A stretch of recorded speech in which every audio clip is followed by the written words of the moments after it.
qui se plonge dans les archives consulaires de la ville de Pont-Saint-Esprit mesure combien la position de tête de pont de la ville lui a valu des malheurs constants. Contrôlant le seul pont de pierre en bon état entre Lyon et la Méditerranée, c'est une place stratégique de première importance à l'époque moderne. Elle fait face au comtat venessin, c'est-à-dire aux États du pape, et depuis les guerres de religion, elle est à bonne distance des Cévennes protestantes, ce qui lui donne une valeur militaire supérieure. Bref, Pont-Saint-Esprit est une place royale. Le monarque écrit directement au consul lorsqu'il n'est pas content d'eux. Cette ville compte dans le royaume, elle a connu des gouverneurs de haut rang, elle a vu passer tous les grands personnages siècle après siècle, elle a accueilli à de nombreuses reprises les États du Languedoc où se réunissaient tous les notables de la province, les rois y sont passés souvent. Cette position éminente vaut pourtant à la ville de nombreux désagréments. À plusieurs reprises, les consuls se plaignent de la désertion d'une partie de la population.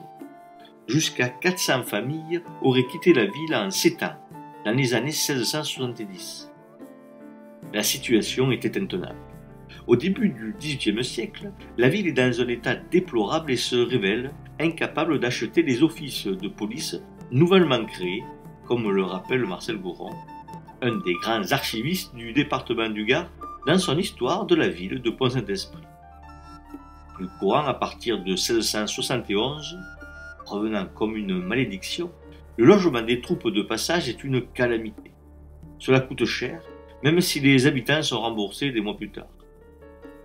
C'est du côté de la confrontation de la population à la soldatesque que se trouvent les malheurs. Logés chez l'habitant, les troupes côtoient les familles spiripontaines avec toutes les frictions que l'on peut imaginer. Un spiripontain voit sa femme se faire violer devant lui alors qu'ils ramassaient des olives. Armés, les soldats imposent leur volonté.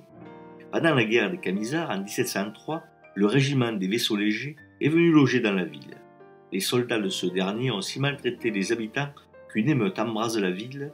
Les spiripontains s'arment pour en découdre avec des soldats qui se réfugient dans une des tours sur le rempart. En plus de molester, violer, tuer des habitants, les soldats volent, saccagent, gaspillent. On les surprend à frapper les habitants qui les prennent à voler leurs chapelets de figues, suspendus le long des remparts pour y sécher.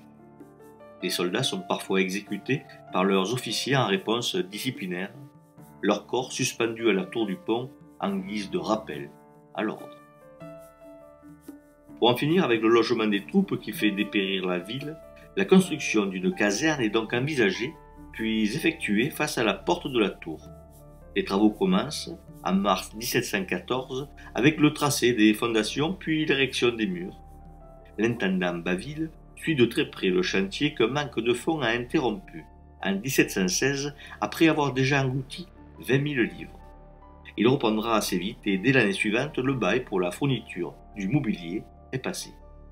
Conçue pour accueillir 1000 hommes, la caserne s'inscrit dans une stratégie de contrôle de l'arc sévenol que complétaient les citadelles d'Alès et de Saint-Hippolyte-du-Fort. Terminons en donnant la parole à Marcel Goron. Les casernes destinées à loger 1 millier d'hommes étaient donc en exercice depuis 2 ans lorsqu'un sculpteur de Bolène, Mésango, fut chargé de sculpter les armes du roi au-dessus de la porte avec le millésime 1719 qui peut se lire encore de nos jours.